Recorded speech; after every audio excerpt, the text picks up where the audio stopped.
Yishmor mikol roi, yishmor es nafshecha. Adonai yishmor et zeischo v'yecho me'atov v'yadoi lom. Let us give some tzedakah, Erev Shabbos. Always good, especially Erev Shabbos, to give some tzedakah. Shabbos Parshas Shemos.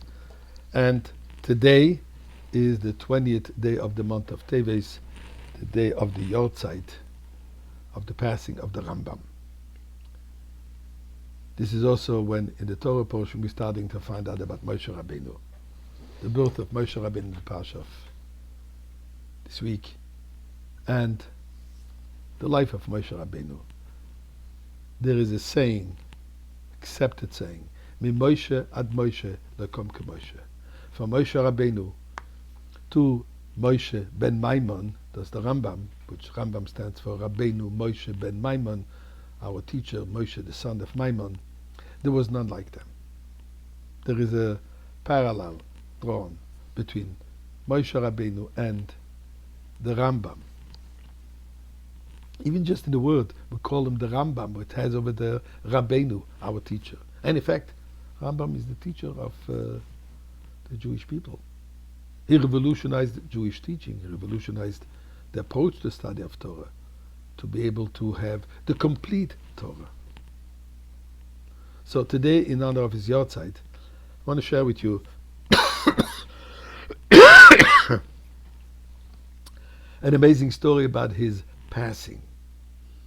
Not as dramatic, one can say, as the passing of Moshe Rabbeinu, where God told him go on the mountain, and God embraced him, and he physically passed from this world in that manner. But the passing and the burial of the Rambam is also very miraculous. And the story is that while he was in Egypt at that time, Maimonides asked to be buried in Eretz Yisrael. He does not want to be buried in Egypt. But he did not say where. He didn't specify where in Israel he wants to be buried. So obviously there was, when he passed away, there was the people from Jerusalem, the whole delegation came and said, we would like him to be buried in Jerusalem, Har HaZeisim, which is burial place of special, the closest burial place to the Beis HaMikdash. Others from Iran came. It would be appropriate he should be buried next to Rabbi Shimon Bar Yochai, the author of the Zohar. And there was no solution. Nobody was able to give a certainty. And they decided, let's go. Let's see what's going to happen. So, prepared a coffin, and they put a coffin on the back of a camel, and they walked. What happened, as they were crossing the desert, bandits who saw large group of people with a camel carrying a coffin, they were sure that this must be some treasures that are that are kept in this coffin. They pursued, the people accompanying were attacked and they had to run away. And then they grabbed the camel and they tried to open up. They couldn't. They tried to take it off. They couldn't. And there was nothing they were able to do. In fact, the animal wouldn't move. So finally, they gave up. At that moment, the camel started walking. And the people who came back, they decided, let's see where the camel is walking.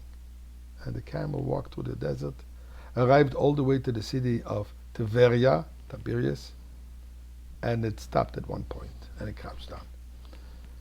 So the people decided that this must be the place where was divine providence has made it, that this is where he should be buried. And indeed, they made a burial over there.